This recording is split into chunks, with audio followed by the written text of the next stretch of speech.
To be honest with you, it's when I was first asked to speak here, I told her kindly that I don't know how things will look like from here to the 3rd of December. And we noted that, well, hopefully things would have been better. And as I sat this morning to decide what I wanted to tell you, I actually couldn't find any words because it is the 3rd of December, and actually it's much worse. It's much worse in the sense of not only where did we have deep sense of trauma that is deepened across 52, 55 days of assault, we actually, as a humanity, were able to say that we're going to pause and then continue an ongoing genocide. The classification of what is happening as a genocide is very clear from a legal perspective. We are talking about a far right-wing government that has explicitly expressed its intention of the annihilation of people. And not only that, has a very long history of the ethnic cleansing of Palestinian people. We have every single piece of evidence to show us that they will not be caring for how much civilian casualties are going to be there. And we also have a very clear indication that their reading of what is proper military target is completely distorted. Any reading of the context shows us that there is no way for Israelis and Palestinians to be safe without justice for both sides. There's no way forward with further killing. There's no way forward with any attempt to say that this is an armed group that is likened to other armed groups, such as ISIS, for example, that we can eliminate. Not only that, people forget that 50% of Gaza are children for a very specific reason. These people have been so afraid of ethnic cleansing that they have overly reproduced. That is history. That is something that we have seen happen over and over again. When people want to have more children out of the fear that there will no longer be someone called Palestinian in the future. So, and not only that, it is one of the most densely populated places on earth. Why? Because 80% of the people in Gaza are refugees. They have been displaced from the places around them. So they legally, under Norwa, are considered to be refugees whose ancestral blood since the Nakba, and then after that in the Naksa in 1967, were displaced. So we are talking about a population that was historically, for the past 75 years, targeted, and then stuck for the past 15 years in an open-air prison. And then the world is debating on whether or not it's okay to drop bombs on them. In the past few weeks, I have been working with an arms accountability working group. Our work has been to trace the weapons used. Every single weapon we have looked at is not apt for the context. 155 millimeter artillery shells that are the use of which is completely destructive. When you read on what these types of weapons have been designed to create, the amount of human agony and suffering that they were designed to create, you clearly can see that their use in an overly crowded place is a war crime. And yet the world is still debating. The UK has not stopped its supply of weaponry to Israel. Neither has the US. And we have been working day in, day out to simply ask for the application of international law. And yet there's an exceptionalist light in which this law does not apply to previously colonized people, only applies to some level of people and not others. I have a big problem as an international lawyer when I talk about the case of Palestine, because it's as if we're only allowed to use two frameworks within what can be described as the larger project of lawfare. Who gets to speak international law and who doesn't get to speak international? In this framework, a Palestinian can only be one of two things, either a humanitarian cause or a terrorist. They can be nothing in between. And that is a systematic choice of which legal framework do we choose to talk about Palestinians. We either choose to talk about them in international humanitarian law, where you can be just a civilian who is lost of any form of agency or power. We only look at you when your life has been affected. We only assess you and have already presumed that the only right that you have is just not to be killed. Nothing more than that. You are that precarious as a victim. Or you can be within the terrorist framework, a framework that was only developed in the past 20 years, primarily by two member states of the United Nations, Israel and the US. Its use is completely infiltrated into what we are now called war lawyering, which is the hire of more or less conservative lawyers into the ranks of the army to tell them what could possibly be interpreted as such and not as such. It is a very narrow-minded reading of the laws that we have. A narrow-minded reading that is only premised on the idea of the defense of one people against the other, of the civilized against the non-civilized. A very important framework that is left out of the story is the framework of the people's right of self-determination. A framework that was pioneered by previously colonized states. A framework that aimed to integrate the experience of colonized people into international legal thought. International law has historically been targeted and accused of being completely Eurocentric, which is true, because at the end of the day, even if we act as lawmakers, we reflect our own experiences of the world into the laws that we make. And if this law has been predominantly made by European states, where most colonized states were still incapable of speaking up until the 1960s and 70s, when they were decolonized. When those states came to the United Nations and tried to say, well, we would like to integrate our experiences now. We would like to integrate what does it mean to be under alien domination, subjugation, and exploitation. How does that work on a systematic level when it's ingrained into the institution?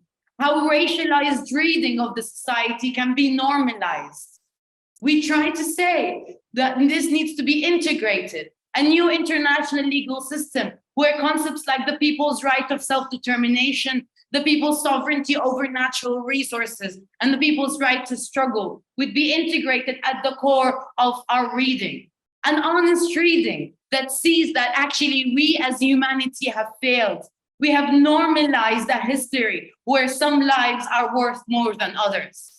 As an international lawyer, I could tell you that these efforts were completely shunned. These efforts were marginalized and put down to the side.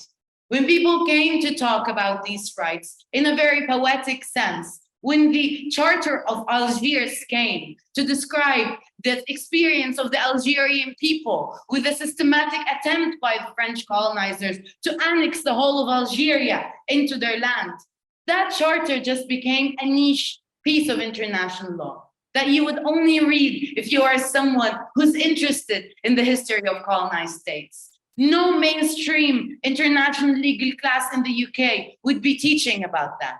You have to be critical, you have to be marginal. So that is the type of law and language that we have to describe the ongoing onslaught. When we are looking now at how the International Court of Justice has been looking at this, most of the team that is looking at the case of Palestine has zero indoctrination in language that is suited to describe what does it mean to have domination on such a systematic level. The case of Palestine stands as a historic anomaly because it was colonized at a moment when the rest of the world was being decolonized. And when we speak of Palestine, it's as if we're not allowed to say that word, colonized. I'm not allowed to describe it. We're not allowed to see the Nakba as a mass act of ethnic cleansing. What we see is a systematic denial of the Nakba, a systematic denial of the moment where my own great-grandfather was murdered in cold blood as he went to assist his brother. He was just shot and his brother survived. At that moment is when my own family's history was thrown to waste, because that's when the main breadwinner of my family was killed. And because of that, the family became very poor. And because of that, my grandmother was married off to a Jordanian lieutenant. She was stuck in an abusive relationship for the rest of her life because her family was put to poverty. And furthermore, in 1967, they still lived in Jerusalem. They had a house in Sheikh Jarrah. And my grandmother was pregnant with my mother when the bomb started to hit and they had to leave again. That is the history that I grew up to. And that is the history that I had to defend the moment I arrived in Europe. Because to most of the people in Europe, this has never happened. My people had no right to even exist. The mere saying of that story was something that I had to go on and on to recite and then to practice how to say this in ways where I will not be attacked. I had to come here and learn this language of liberalism, this language of international law, to describe to people how the plight of my own people has been shaped. And yet, when we still do our best to rise, when we still do our best to learn that language, we are still rejected. We are still marginalized. We did our best to go to the International Criminal Court. Palestine was at last seen as a state in 2014, while Israel was unlawfully seen as a state in 1948. And actually, the moment the UN saw Israel as a state in 1948, they gave them a green light for the Nakba. They told them the international community approves and normalizes this mass act of ethnic cleansing, of the denial of any history. Now I have no access to the history that existed before that. And the United Nations never stood up and said, perhaps we recognize some people and not others. Perhaps we gave rights to some peoples and not others. Perhaps we narrated history in a way that denied the plight of some peoples and not others. And yet in 2014, after generations of people making that request, Palestine was finally seen as a state. That was a victory because international law only looks at states. Sadly, it doesn't even recognize the stories of peoples because of the history I just said. So when we rose to that moment, we hurried and scurried and we're like, okay, now we can use all of these international legal mechanisms. Now we can talk to them. Now we can use that language of international law despite its reductivity, despite its lack of capacity to really describe what is going on the ground. We were so desperate. Just basic human rights, just basic things, just basic recognition that apartheid is not okay. That just basic recognition that the prison system in Israel is that of arbitrary, systematic detention. When you read the laws in which we are talking about, anyone can be put in prison. By the mere act of actually looking at an Instagram page, you can be put to jail. Thousands of Palestinians have been asked and put away. So I'll brief on what has been, I'll end on what has been our struggle in the past week.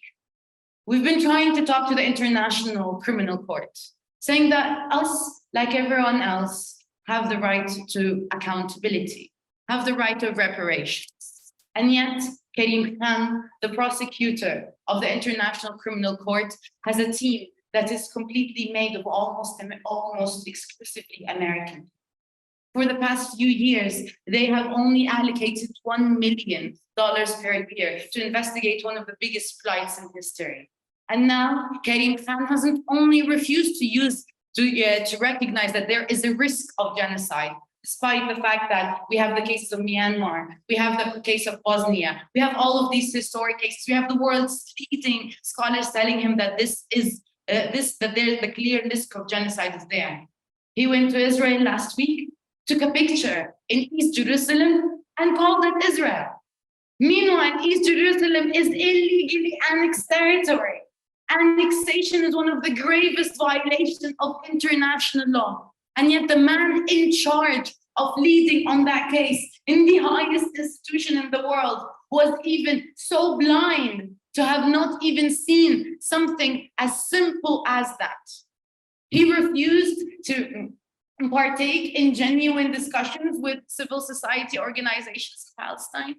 And then he didn't see Gaza, and then he gave us on and on and on discussions about how Palestinians are also the ones who should be criminalized in this context. This is the only thing that we saw him here. He only looked at the grief of one people, recognized the grief of one people, overlooked how the grief of one people was instrumentalized to create a cognitive block and facilitate genocide over another people. And not only that, he did something that is very traumatic to us again and again and again, which is the denial of our suffering, putting us again and again in a position of ethical loneliness, and not allowing us to speak, not even recognize that we have reached 20,000 people killed, over almost 7,000 children traumatized, and then asked yet again this morning to be put under the risk of bombs. It's like these people are not human. We don't live in a post-colonial world. We live in a world where colonization is real, racism is real, and some people's lives are simply not worth as much as others. Thank you.